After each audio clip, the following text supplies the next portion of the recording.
जाडोको कहरमा समाजसेवी प्रमोद कुमार महतो बन्ने आशा।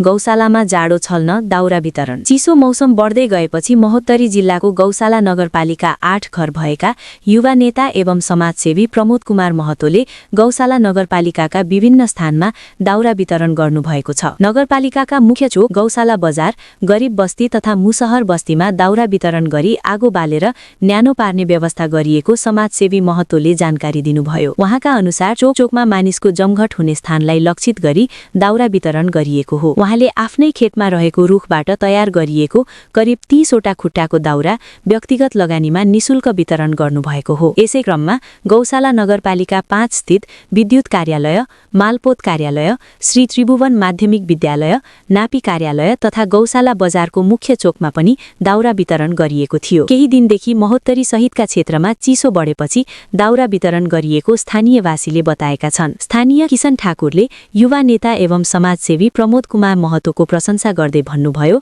महतोले चिसो मौसममा गरिब, असहाय तथा सर्वसाधारणलाई लक्षित गरेर दाउरा वितरण गर्नु अत्यन्तै सराहनीय काम हो। यस्ता सामाजिक कार्यले समाजमा सकारात्मक सन्देश जाने विश्वास छ। यस्तै अर्का स्थानीय युवा अमित सिंहले पनि महतोको कार्यको खुलेर प्रशंसा गर्नुभयो।